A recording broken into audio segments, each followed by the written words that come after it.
Hare Krishna, and first of all, thank you for having me to be invited to speak a bit on Lord Narasimhadev.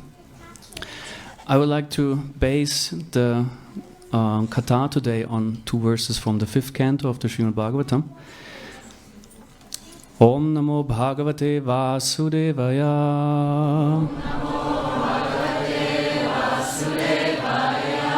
Om Namo Bhagavate Vasudevaya.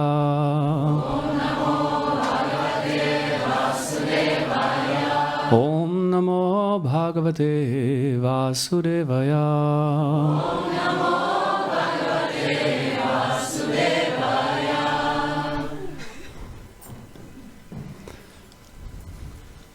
So in the 5th canto, in the 18th chapter, there's a, or in 5th canto, the 18th chapter, deals with the prayers of different personalities situated in Jambudvip.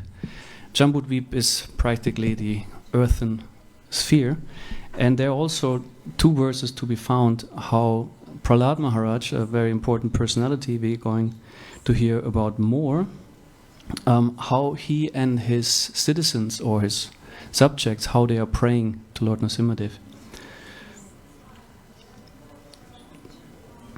Shukadev Goswami continued, "My dear king, Lord Narasimhadev resides in the tract of land known as Harivarsha. In the 7th canto of Srimad Bhagavatam, I shall describe to you how Prahlad Maharaj caused the Lord to assume the form of Narasimhadev. Prahlad Maharaj, the topmost devotee of the Lord, is a reservoir of all the good qualities of great personalities. His character and activities have delivered all the fallen members of his demoniac family. Lord Narasimhadev is very dear to his exalted personality. Thus, Prahlad Maharaj, along with his servants and all the denizens of Harivarsha, worships Lord Narasimhadev by chanting the following mantra. Om Namo Bhagavate Narasimhaya Namaste Chastechase Aviravirabhava Bhava Vachranaka Vachadamstra Karmashayan Randhaya Randhaya Dhamugrasa Grasa Om Svaha Abhayam Abhayam Atmani Bhuyishta Om Kshraum.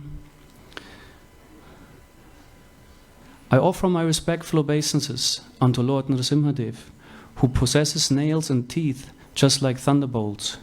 Kindly vanish our demon-like desires for fruitive activity in this material world. Please appear in our hearts and drive away our ignorance, so that by your mercy we may become fearless in the struggle for existence in this material world." The purport by His Divine Grace Srila Prabhupada. In the Srimad Bhagavatam, Sanat Kumara speaks the following words to Maharaj Prithu.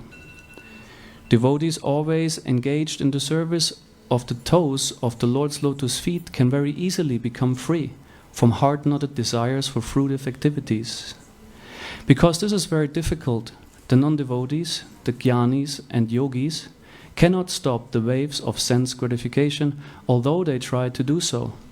Therefore, you are advised to engage in a devotional service of Krishna, the son of Vasudeva. Every living being within this material world has a strong desire to enjoy matter, to his fullest satisfaction. For this purpose, the conditioned soul must accept one body after another, and thus his strongly fixed fruitive desires continue. One cannot stop the repetition of birth and death without being completely desireless. Therefore, Srila Rupa Goswami describes pure bhakti as follows. Anyabilashita shunyam jnana karmadi anavritam anukulyena krishnanu shiranam bhaktiruttama. One should render transcendental loving service to the Supreme Lord Krishna favorably and without desire for material profit or gain through fruitive activities or philosophical speculation. That is called pure devotional service. Unless one is completely freed of all material desires, which are caused by the dense darkness of ignorance, one cannot fully engage in the devotional service of the Lord. Therefore, we should always offer our prayers to Lord Narasimhadev, who killed Hiranyakashipu, the personification of material desire.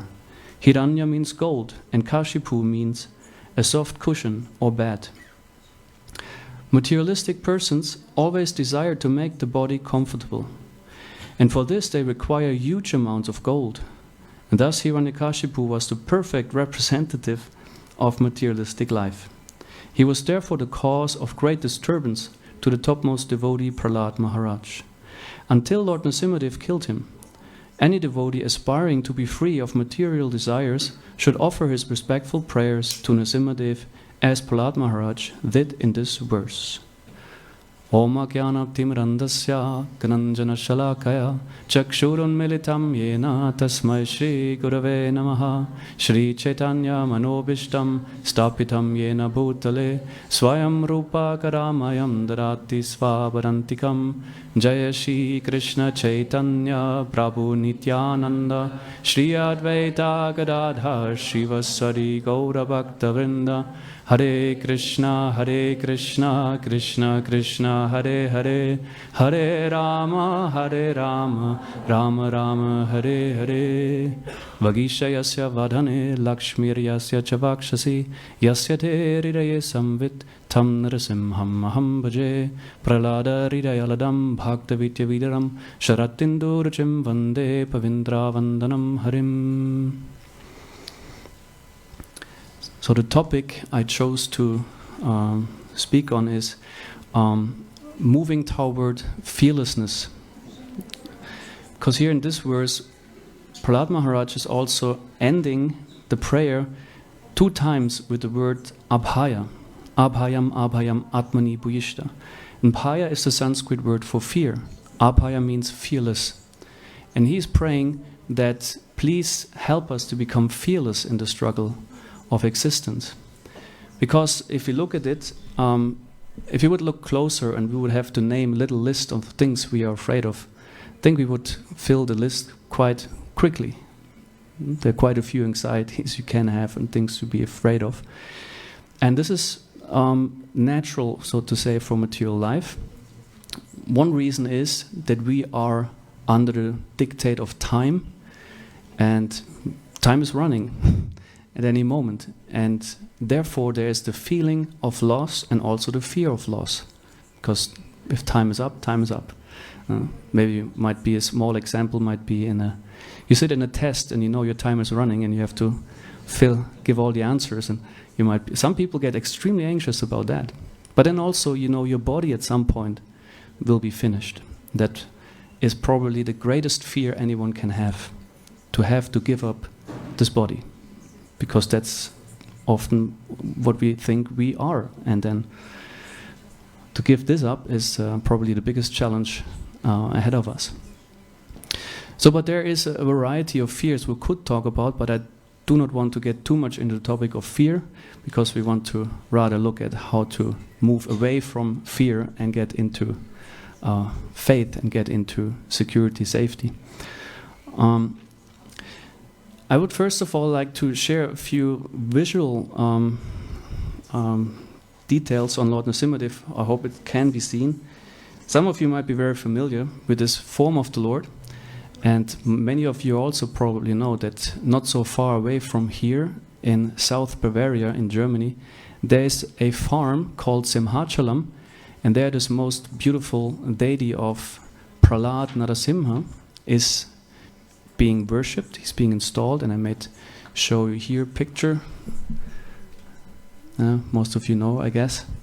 And you can see there is Prahlad Maharaj on the lap of Narasimhadev.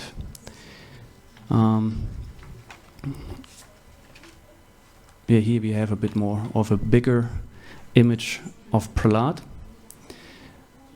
So if you have the chance to visit that temple, do it, please. It's a wonderful temple, it's a wonderful deity.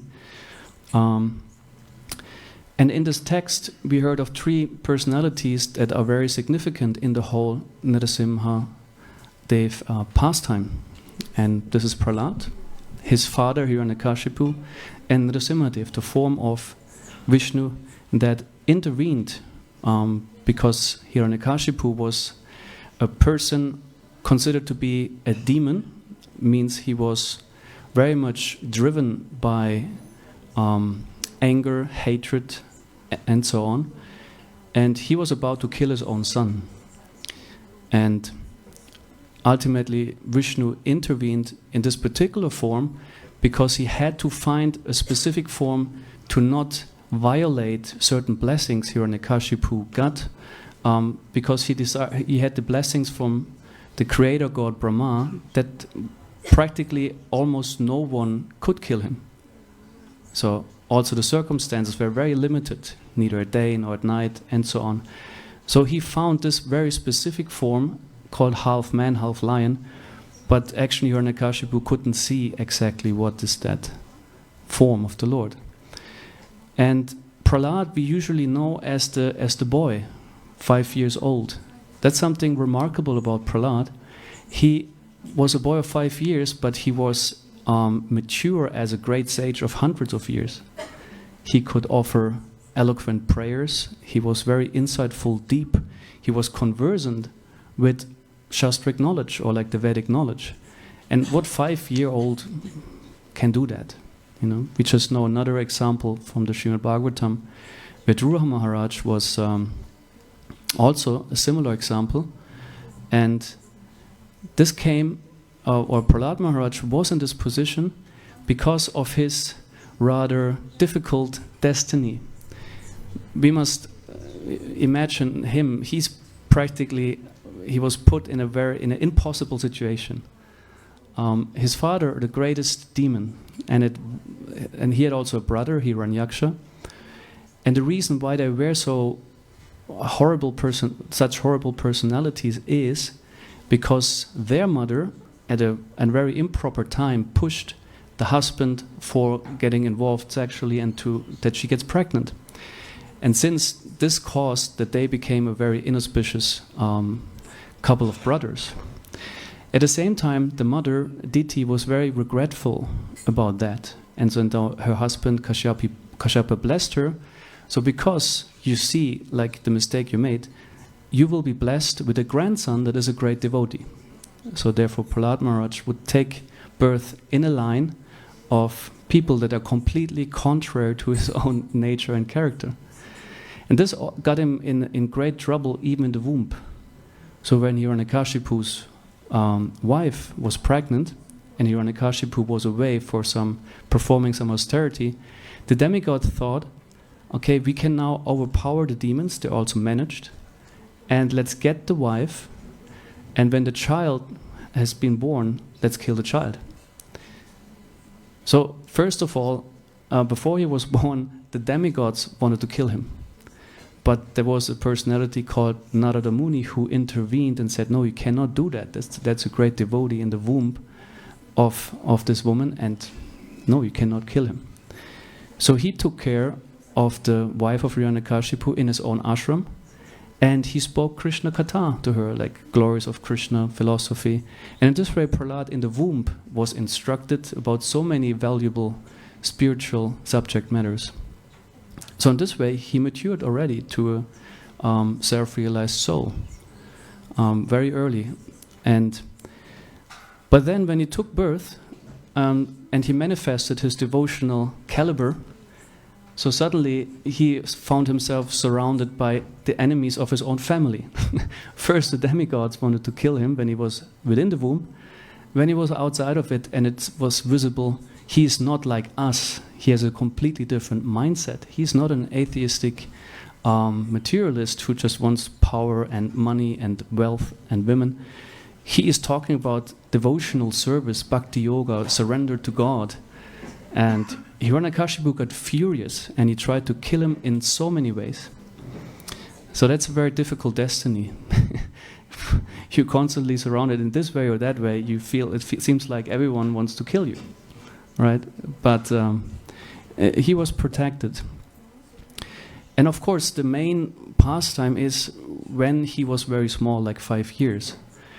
Of course, ultimately, he also grew up. He became a grown man with his own family. He also had children, and which some of them are famous, like Bali Maharaj is a grandchild of Prahlad Maharaj. And the title Maharaj is significant He's addressed here as Maharaj. Maha means great, Raj is a king, and it refers to not just a great king, it would be an emperor. We also hear other examples in the Srimad Bhagavatam where personalities are addressed as Maharaj. And Prahlad was born in a line of Kshatriyas, or like the kingly class. So, and he ultimately also inherited the kingdom, which was also a difficult task, because again, here we have the God-conscious devotee who has to rule over a whole race of people who are completely the opposite. So you must imagine he had quite a challenge in front of him. And also the title Maharaj is often used for those who are familiar. We see there are those who are sannyasis or renunciants in this movement, and they're often addressed as Maharaj. And this also, it relates to the body is seen metaphorically as a town, or like a town that you can govern. It has different gates, like mouth, eyes, all the senses are gates of that town. And when you're capable to really rule over that city of the body, it means being self-controlled and self-realized, you are a Maharaj. So that would be the definition of that. So we see Prahlad rather as the child, but let's have in mind he also grew up to become a great emperor. But even with his just few years old, he was very self-realized and capable to address Lord Narasimhadev in a very intense moment. Narasimhadev is being addressed with different names, and one name is also Ugra Narasimha. Also in India, in Sridham Mayapur, we find that there is a deity manifesting this Ugra form. Ugra is a term that translates into extremely intense anger. There's the form called Ugra Stamba Narasimha. That's a form of Narasimhadev, like because he came out of a pillar in Hiranyakashipu's palace. And it said in this moment he was most intensely charged with horrible anger toward Hiranyakashipu. And this form is hard to look at. And also those who worship this form in India, they have their own experiences with this deity. He does quite a few things in people's life that you might not expect.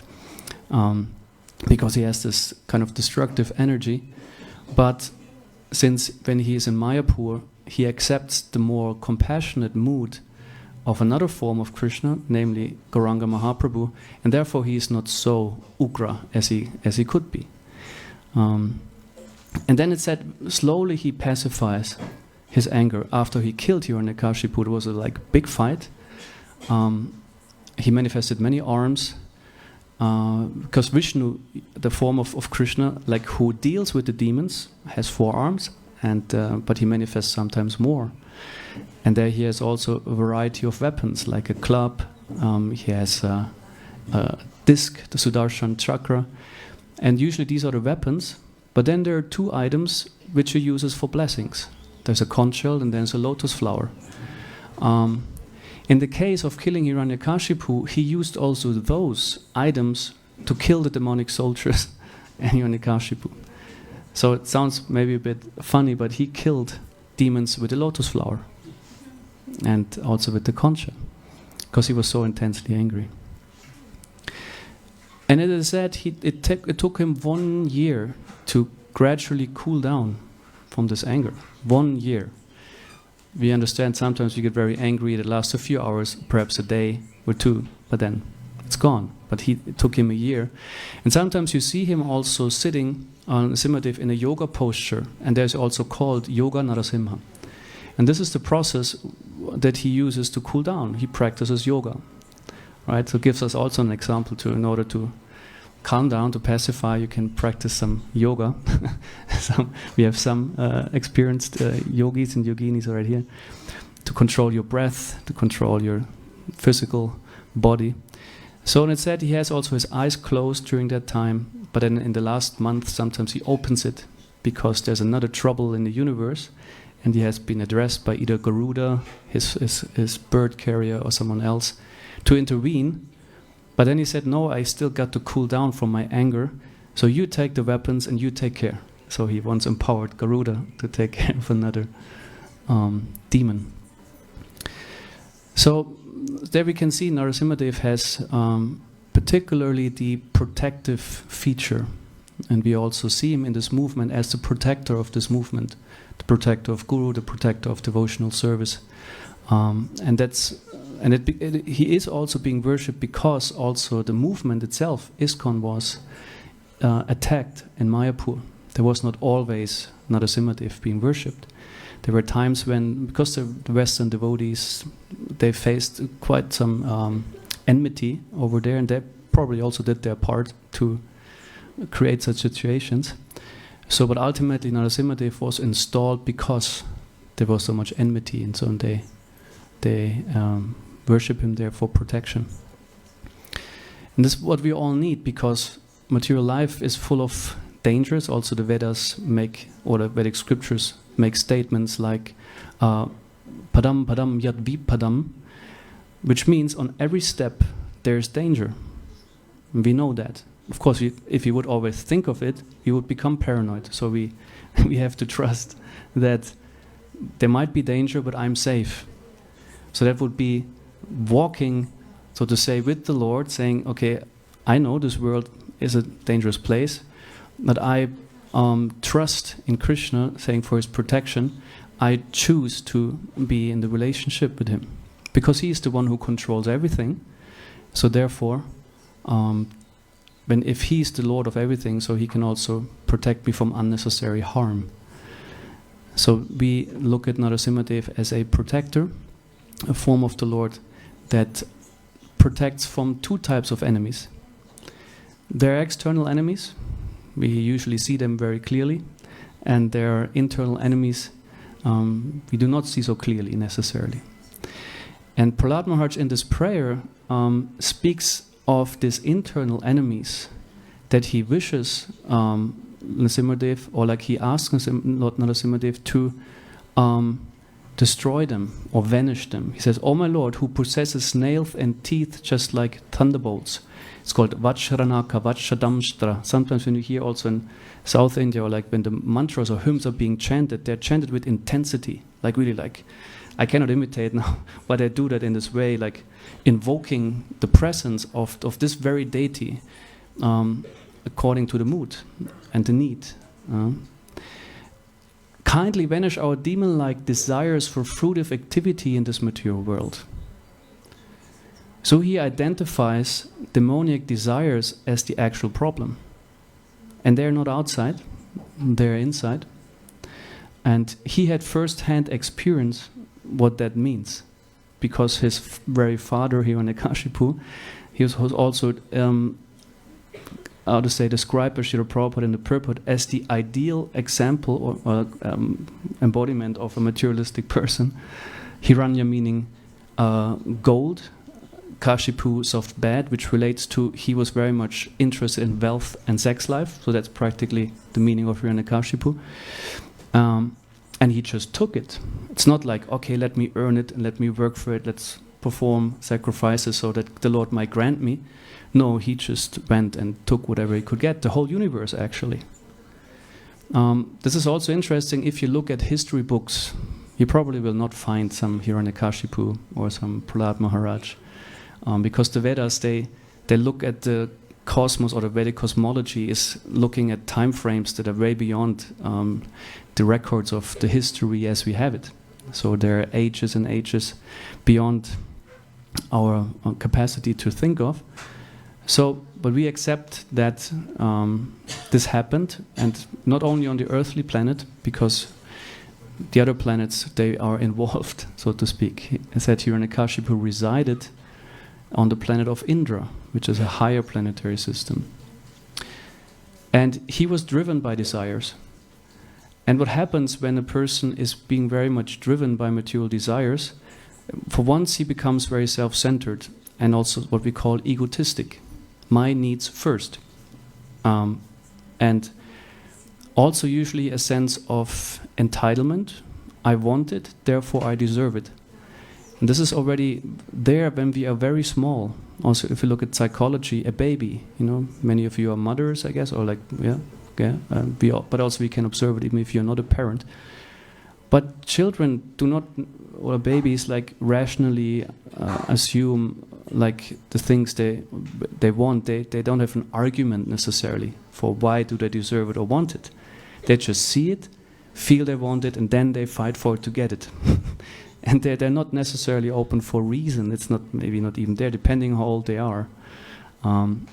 Because this is the instinct, so to say. The senses want their object, so to speak. So this is where we are at. We have those desires, and although we think we fulfill our desires and we choose that, actually we are driven to.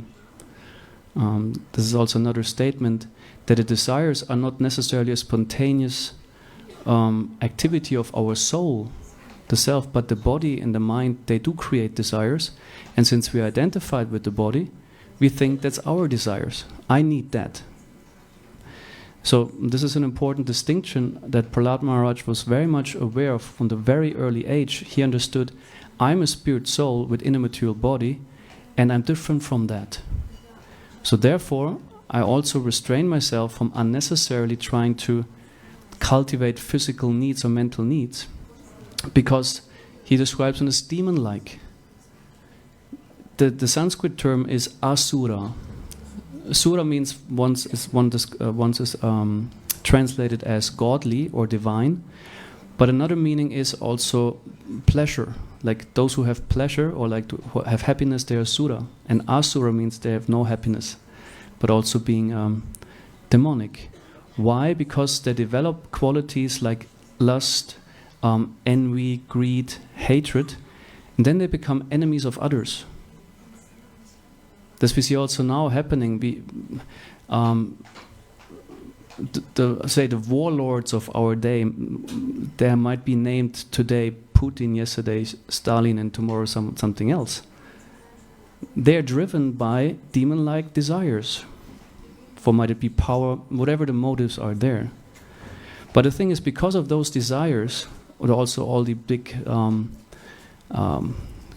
to call them, not just big companies, the whole industries, they're also driven by certain desires, and they go over dead bodies to get what they want.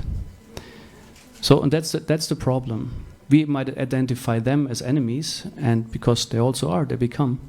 But they're also enemies to themselves, because they're willing to destroy their own selves by destroying others. The principle of karma states that whatever you do to another person, you must go through as well. So we can, in one sense, we could hate and rather feel very angry about those who harm us or do harm to others. From another perspective, it would also be, in place to pray for them, because what they will have to go through is everything they give to others. All the trouble they give to others, they have to go through themselves as well. So that's the principle of karma. So in a way, like it's also said, a demonic person actually kills himself by his demonic deeds. Because everything you have to go through yourself. So Prahlad Maharaj saw that. He saw his father, and he saw how his father ended. And he saw many other people who went that path of materialistic life, of following those desires. And therefore he says, please, drive away our ignorance, means the conception that I am this body and I need material things. And they said that by your mercy we may become fearless in the struggle for existence in this material world. Jagannath Baladev Subhadra Devi ki jai. Shri Shri Gauranitai ki jai.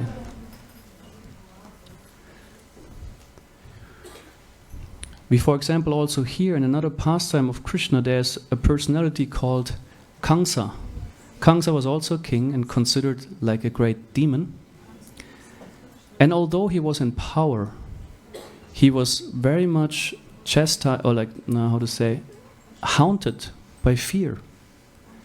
It says day and night he contemplated on Krishna and how he might be killed by Krishna.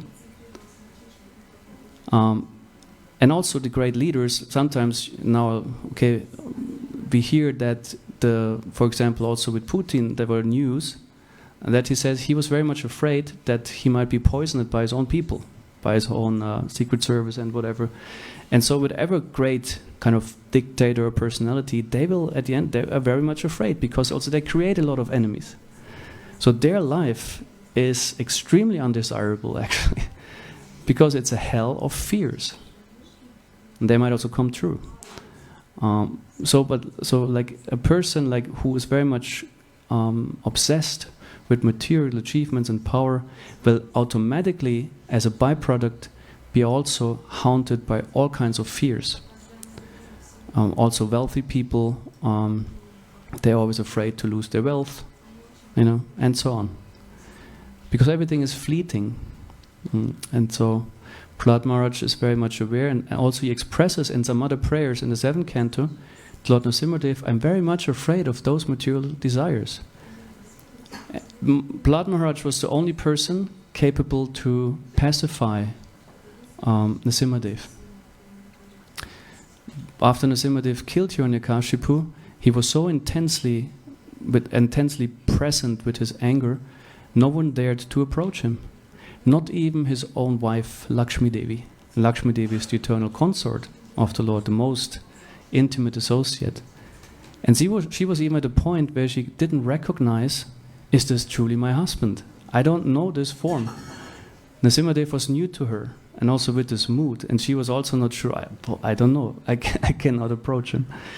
So then, at the end, Prahlad was being sent to pacify and Narasimhadev, and what he did is, he bowed down to the Lord with folded hands, and Narasimhadev was very pleased by that, and he touched his head with his hand.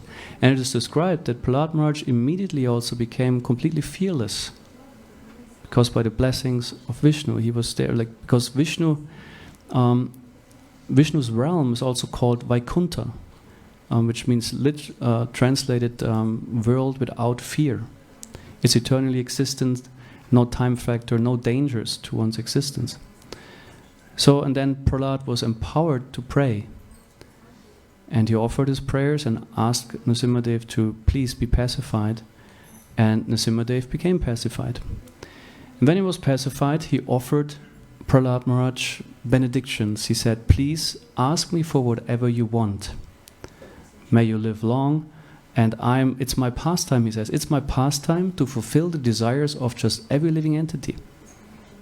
He does that. We all, even if we know it or not, we have already been granted and so many desires that have been fulfilled. If you look at any desire in your life that has been fulfilled, it was because of Krishna. He is the one who makes everything move.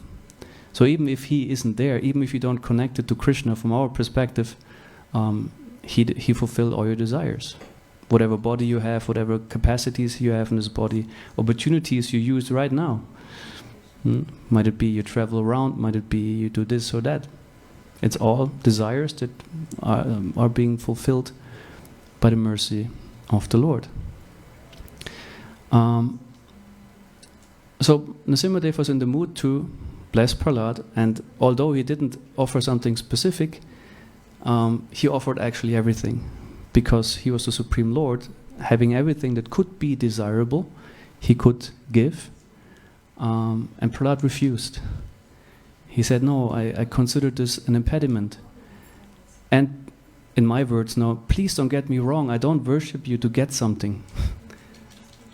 Actually, I understand myself as your eternal servant, and me serving you is just what I want to do.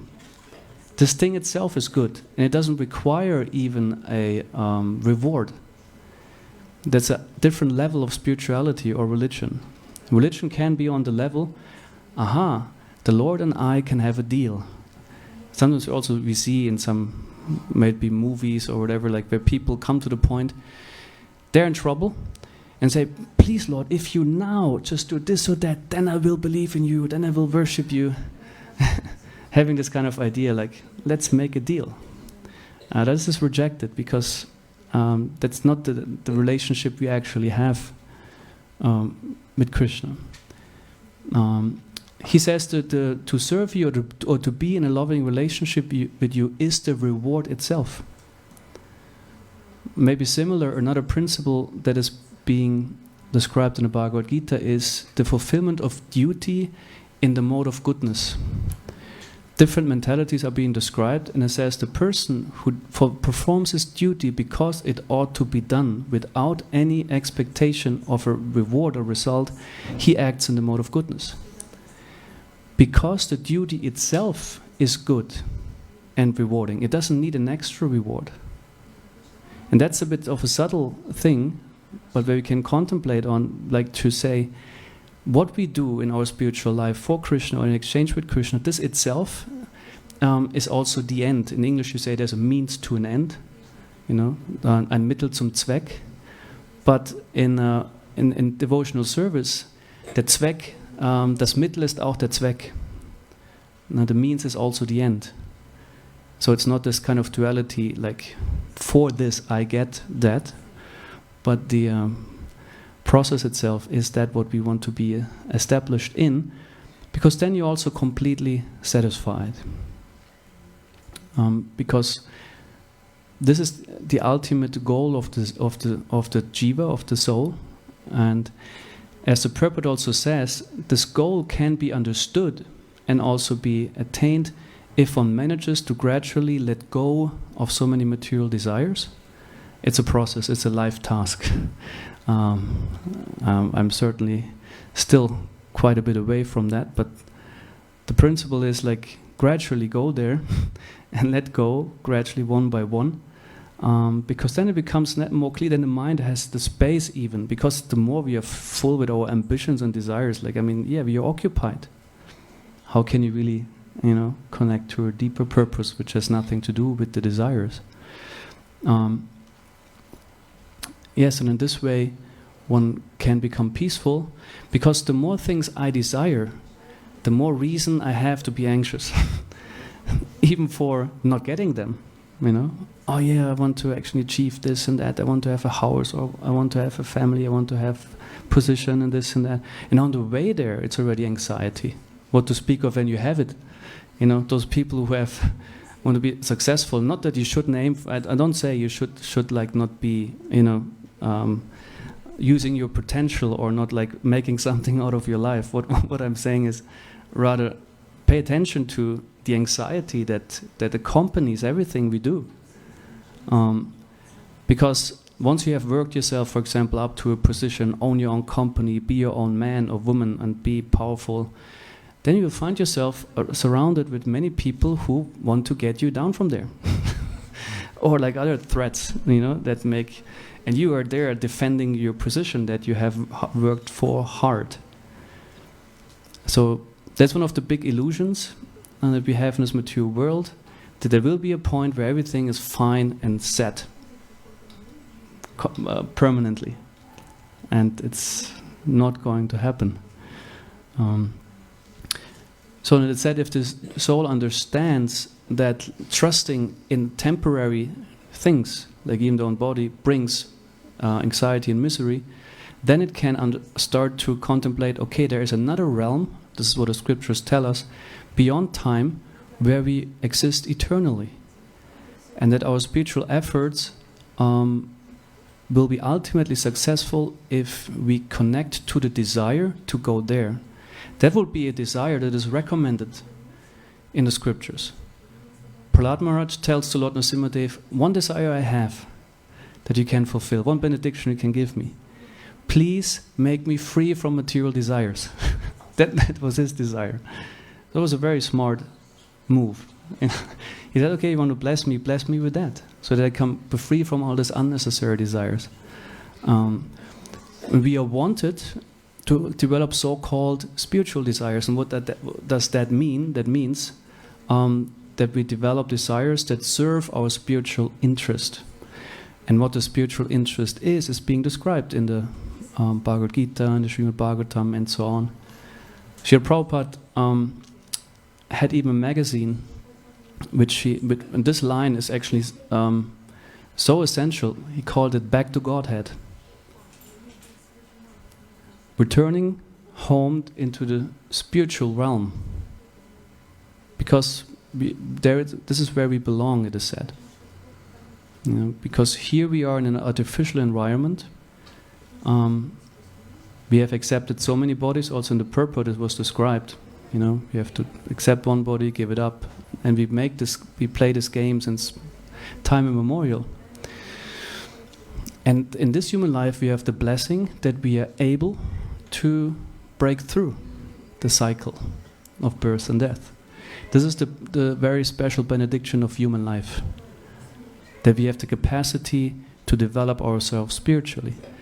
And this is what this movement is about, what the founder, Srila Prabhupada, wanted, that people take advantage of this process in order to elevate themselves spiritually. That's simply it.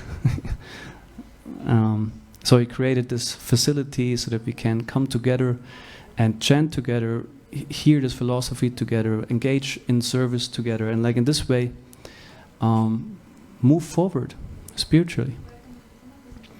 And one doesn't even have to concentrate so much on, okay, I have to let go of this desire and bother with like, how do I best negate my material life? No, it's about starting a positive spiritual path and expand that. Little spiritual activity and expand that. So the bigger your spiritual efforts get, automatically there's less time for the material efforts. And Prahlad Maharaj is making this also very clear in his prayers. They're in the 7th canto, in the 9th and 10th chapters. They're very elaborate. Prahlad Maharaj has a lot to say to Lord Narasimha Dev. And if you have the time and interest, you can also see all that online. There's the Veda base for those who read in English. And yes, and it's very rich with wisdom and valuable instructions. And yes, on this occasion today, we can understand, like, this is a very, wonderful pastime. How Narasimhadev is someone who protected Prahlad by killing his demonic father, but at the same time also is someone who blesses with transcendental knowledge. There are also prayers. Like since he touched Prahlad Maharaj with his hand on his head, he empowered Prahlad Maharaj also to properly communicate with the Lord. Yes. So I would like to stop here and open up if there are any comments or questions from your side. We might even have the microphone. Do we have it? Mm-hmm.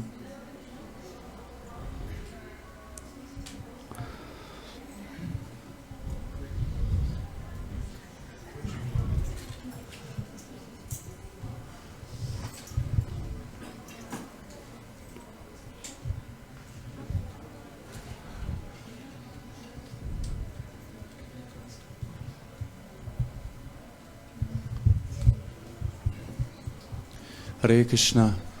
When we look now outside, it looks very beautiful weather and Switzerland very pure place, and we think everything is so nice. So how we can develop this urge and need to go back to the spiritual world and live this world? Well, for once, look closer. What happens when the sun is shining? Walk just 100 meters and your body becomes disgusting. It's just like you start sweating and like, oh. And maybe it's even too hot, your body can't handle it. Yeah, it's about being observant, and even if many things might appear pleasant, they're guaranteed at least a few unpleasantries are right there, if not outright struggles. So also Srimad Bhagavatam advises that we do not get too much impressed by the pleasures, because sometimes pleasures might be just a relief from suffering. You know, for example, now if it's so hot and you take a cold shower, it's relief. You feel like, oh, I can refresh. But if it's in winter, you will suffer from having just cold water. So often it is like the things we experience as happiness, it's a relief from suffering. So the underlying experience of the material world is often we struggle with something, or like an urge, you know. like to eat or to sleep. You know, it's not like that it's pleasant. Who finds it pleasant to be hungry? Or to be tired? I hate it. I feel often tired, too often. So that when you then sleep, you get relief from the tiredness. But it would be wrong to say, oh yeah, sleep is enjoyment. That's a great thing. Because why do I need to sleep? Because I'm tired. Or why do I eat? Because I'm hungry. Not because spontaneously the soul enjoys that. So there's often a need, an urge, or a certain suffering. So if you look at that, if you try to be more observant, then we become aware, and that will allow for more detachment. And even if it's pleasant, like now, today maybe you observed then the sunset, 10 minutes and then it's gone. Fleeting, everything fleeting. And said in the spiritual world, moments can be eternal.